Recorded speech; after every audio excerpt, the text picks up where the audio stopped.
علیہ السلام کے میدان میں جانے کا منظر ہے، جو عجیب و غریب اور انتہائی پرسوز ماجرا ہے۔ واقعتاً یہ ماجرا ہر طرف سے انوکھا ہے، خود امام حسین علیہ السلام کی جانب سے عجیب ہے، اس جوان علی اکبر علیہ السلام کی طرف سے عجیب ہے، اسی طرح خواتین بالخصوص حضرت زینب کی جانب سے انوکھا ہے۔ مورخین نے حضرت علی اکبر علیہ السلام کی عمر 18 سے 25 سال کے درمیان لکھی ہے، یعنی کم از کم 18 اور زیادہ سے زیادہ 25 سال۔ بہرحال ایک 18، 19، 20 یا 22 سالہ شخص جو اپنی جوانی کے جوبن میں تھا، کہتا ہے کہ جب امام حسین علیہ السلام کے تمام اصحاب و انصار شہید ہو چکے اور اہل بیت علیہ السلام کے چند افراد کے علاوہ کوئی باقی نہیں رہا، تو خرجہ علی بن الحسین، حضرت علی اکبر جنگ کے لیے امام حسین علیہ السلام کے خیمہ گاہ سے باہر نکلے۔ راوی کہتا ہے کہ حضرت علی اکبر کا شمار دنیا کے خوبصورت ترین جوانوں میں ہوتا تھا۔ آپ خوبصورت، ذہین اور شجاع تھے اور اپنے بابا سے جنگ پر جانے کی اجازت لیتے ہیں۔ امام حسین علیہ السلام نے بغیر کسی تعامل کے آپ کو میدان جنگ میں جانے کی اجازت دی۔ عجیب بات یہ ہے کہ امام حسین علیہ السلام نے کسی قسم کے تعامل کے بغیر حضرت علی اکبر علیہ السلام کو میدان جنگ میں جانے کی اجازت دے دی۔ میں امام حسین علیہ السلام کے حالات کا مطالعہ کر رہا تھا کہ آپ علیہ السلام عصر عاشورہ کے دن چند گھنٹوں میں ان تمام افراد کے ساتھ جو میدان جنگ میں جانے کی اجازت مانگ رہے تھے، ایک طرح کا برتاؤ کر رہے ہیں۔ جب حضرت قاسم ابن الحسن علیہ السلام آتے ہیں تو امام حسین علیہ السلام آپ کو اجازت نہیں دیتے۔ حضرت قاسم علیہ السلام امام حسین علیہ السلام کے کم سن بھتیجے ہیں، یعنی آپ علیہ السلام ابھی 13 سال کے تھے۔ حضرت قاسم علیہ السلام کو امام حسین علیہ السلام اپنے پاس ایک امانت سمجھتے تھے، لہٰذا جس وقت حضرت قاسم علیہ السلام نے آ کر امام حسین علیہ السلام سے میدان جنگ میں جانے کی اجازت مانگی تو آپ نے انہیں اپنے سینے سے لگا کر زار و قطار گریہ کرنا شروع کیا۔ لیکن جس وقت حضرت علی اکبر علیہ السلام نے آ کر آپ سے میدان جنگ میں جانے کی اجازت طلب کی تو آپ نے بغیر کسی تعامل کے اجازت دے دی۔ لکھا ہے علی اکبر علیہ السلام کوئی صحابی بھانجا یا بھتیجا تو نہیں تھا جسے آپ علیہ السلام میدان جنگ میں جانے سے روکتے، بلکہ وہ تو آپ علیہ السلام کے جسم کا ٹکڑا اور آپ کے جگر کا گوشہ تھا۔ اب اگر وہ میدان جنگ میں جانا چاہتے تھے تو امام حسین علیہ السلام کو اجازت دینی ہی تھی، کیونکہ یہ امام حسین علیہ السلام کی اپنی قربانی اور اپنا اسماعیل تھا جو میدان جنگ میں جانا چاہتا تھا، لہٰذا انہیں میدان جنگ میں جانے کی اجازت دے دی۔ لیکن جیسے ہی حضرت علی اکبر علیہ السلام میدان جنگ کی طرف روانہ ہوئے تو امام حسین علیہ السلام نے علی اکبر علیہ السلام پر ایک حسرت بھری نگاہ ڈالی۔ آپ علیہ السلام کی آنکھیں بھر آئیں اور آپ نے گریہ کرتے ہوئے فرمایا، بار الہ تو گواہ رہنا۔ اس کے بعد امام حسین علیہ السلام زار و قطار رونے لگے۔ انسان کے اندر موجود فطری جذباتی کیفیات میں سے ایک حادثات کے موقع پر آنسو بہانا ہے۔ آپ ملاحظہ فرمائیں کہ امام حسین علیہ السلام نے ان واقعات پر کئی مقامات پر گریہ کیا ہے۔ ایسے موقع پر آنسو بہانا محض آہ و فغاں اور گریہ و زاری نہیں ہے، بلکہ جذبات کی شدت کا نتیجہ ہے، اور اسلام ایسے جذبات کو پروان چڑھاتا ہے۔ امام حسین علیہ السلام نے گریہ کیا اور فرمایا کہ ایک ایسا جوان جنگ کے لیے ان کی طرف جا رہا ہے جو شکل و صورت اور کردار و گفتار میں سب سے زیادہ تیرے رسول صلی اللہ علیہ وآلہ وسلم کے مشابہ ہے۔ پھر لکھا ہے کہ یہاں پر ایک نقطہ ہے جسے میں آپ کی خدمت میں عرض کرنا چاہتا ہوں۔ آپ دیکھیے کہ امام حسین علیہ السلام بچپن میں حضرت رسول اکرم صلی اللہ علیہ وآلہ وسلم کے محبوب تھے۔ امام حسین علیہ السلام خود بھی رسول اکرم صلی اللہ علیہ وآلہ وسلم کو بہت زیادہ چاہتے تھے۔ آپ ابھی 6 یا 7 سال کے تھے کہ حضرت رسول اکرم صلی اللہ علیہ وآلہ وسلم نے رحلت فرمائی تھی۔ آپ صلی اللہ علیہ وآلہ وسلم کا چہرہ انور ایک لازوال یادگار کی صورت میں امام حسین علیہ السلام کے ذہن میں نقش ہو چکا تھا، لہٰذا آپ علیہ السلام کے دل میں پیغمبر اکرم صلی اللہ علیہ وآلہ وسلم کی محبت موجزن تھی۔ بعد ازاں اللہ تعالیٰ نے آپ علیہ السلام کو حضرت علی اکبر علیہ السلام عطا کیے۔ علی اکبر علیہ السلام جب بڑے ہوئے یا سن بلوغت تک پہنچے تو آپ علیہ السلام نے دیکھا کہ آپ کا چہرہ مبارک پیغمبر اکرم صلی اللہ علیہ وآلہ وسلم کے چہرہ مبارک جیسا ہے، بالکل وہی قیافہ ہے جسے آپ ٹوٹ کر چاہتے تھے اور بے پناہ محبت کرتے تھے۔ ابھی یہ جوان بھی اپنے جد کی اسی شکل و صورت کا مالک بن گیا ہے۔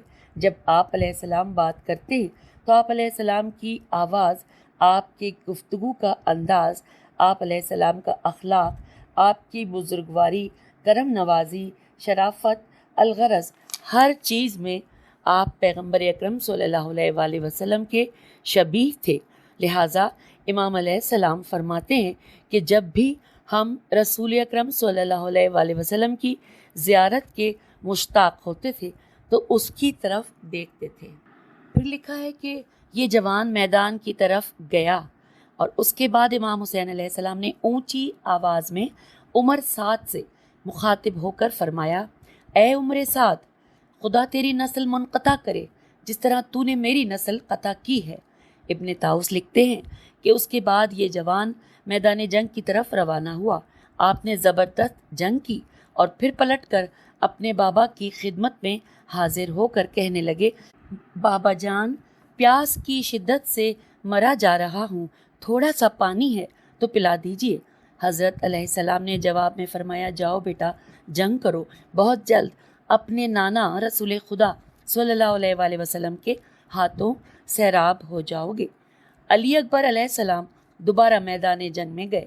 راوی ابن طاؤس ہے جو ایک معتبر اور موثق شخص ہے۔ ایسا نہیں ہے کہ وہ رلانے یا مجلس کو گرمانے کے لیے ایسے ہی کہہ رہا ہو، ایسا نہیں ہے، بلکہ آپ کی باتیں حقیقت پر مبنی ہیں۔ وہ کہتا ہے کہ علی اکبر علیہ السلام نے سب سے بڑی جنگ لڑی، یعنی آپ نے اپنی پوری شجاعت اور بہادری سے جنگ کی۔ کافی دیر تک جنگ لڑنے کے بعد دشمن کے ایک فوجی میم نون قاف زال منقذ بن مرا عبدی یا عبدی نے آپ علیہ السلام کو تیر مارا، جس کی وجہ سے آپ علیہ السلام گھوڑے کی زین سے زمین پر گرے۔ میدان جنگ سے آپ علیہ السلام کی آواز سب کے کانوں تک پہنچی۔ آپ پکار رہے تھے، بابا جان، میرا آخری سلام قبول کیجئے، یا ابتاہ علیک السلام۔ پھر لکھا ہے، میرے نانا جان آپ علیہ السلام کو سلام کہہ رہے ہیں، فرما رہے ہیں کہ میرے نواسے حسین علیہ السلام جلدی سے آ کر مجھ سے ملحق ہو جاؤ۔